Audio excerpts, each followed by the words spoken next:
एक रात अपने घर पर टीचर साक्षी अपने स्टूडेंट्स के एग्जाम पेपर चेक कर रही थी। तभी उसके पति संजय उसके बगल में आकर बैठ गया। संजय अपने मोबाइल में मस्त था, गेम खेल रहा था। अचानक साक्षी की आंखों से आंसू बहने लगे। वो जोर जोर से रोने लगी। जब संजय को रोने की आवाज आई तो उसने मोबाइल से बिना आंख हटाए पूछा कि क्या हुआ साक्षी, रो क्यों रही हो? मुझसे नाराज हो क्या? साक्षी बोली, नहीं, मैं तुमसे नाराज नहीं हूं। दरअसल मैंने स्कूल में परीक्षा के तौर पर एसे राइटिंग में एक बहुत ही अच्छा विषय दिया था कि अगर आपकी इच्छा हो तो क्या बनना चाहेंगे। पति संजय जोर से हंस पड़ा। तो इसमें रोने वाली क्या बात है?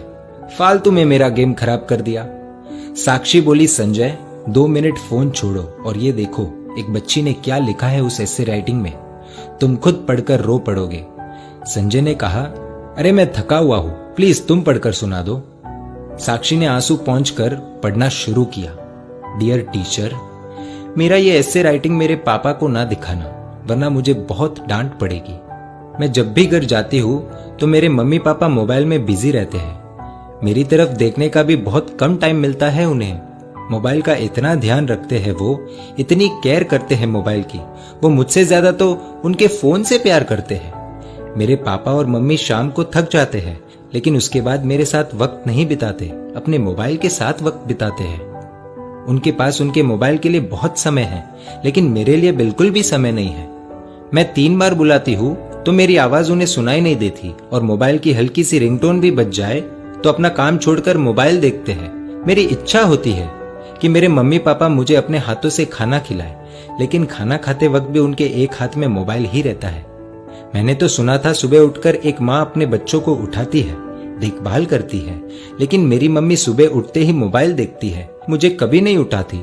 मेरे पापा अपने मोबाइल में पूरे दिन फालतू वीडियोस देखते हैं, हर समय गेम खेलते रहते हैं, लेकिन अगर मैं उनके पास मेरा कोई काम लेकर जाऊं तो कहते हैं बेटा आई एम बिजी। इतना ही नहीं, अब मेरी मम्मी ने खुद के वीडियोस बनाने शुरू कर दिए हैं, इसीलिए कई बार रात में देर से सोती है तो सुबह देर से उठती है। और सुबह जब मेरा टिफिन तैयार नहीं रहता तो मुझे पैसे देकर कहती है कैंटीन में खा लेना। मेरे टिफिन से भी ज्यादा जरूरी मम्मी को उनका स्मार्टफोन है। हाँ, डॉटर्स डे के दिन दोनों मेरे साथ फोटो लेते हैं, और वो मेरे लिए नहीं, अपने अपने स्टेटस में डालने के लिए, जिससे दुनिया को पता चले कि वो भी ट्रेंड के साथ चल रहे हैं। वीडियो कॉलिंग पर अपने दोस्तों के साथ 1-1 घंटे तक बातें करते हैं, लेकिन जब मैं कोई कहानी सुनाने कहूँ तो कहते हैं बेटा इंटरनेट पर सुन लो। वो दोनों ही मेरी आदतें बिगाड़ रहे हैं। फिर कल अगर मैं गलत रास्ते पर चली गई तो पूरी दुनिया मुझे गलत बताएगी।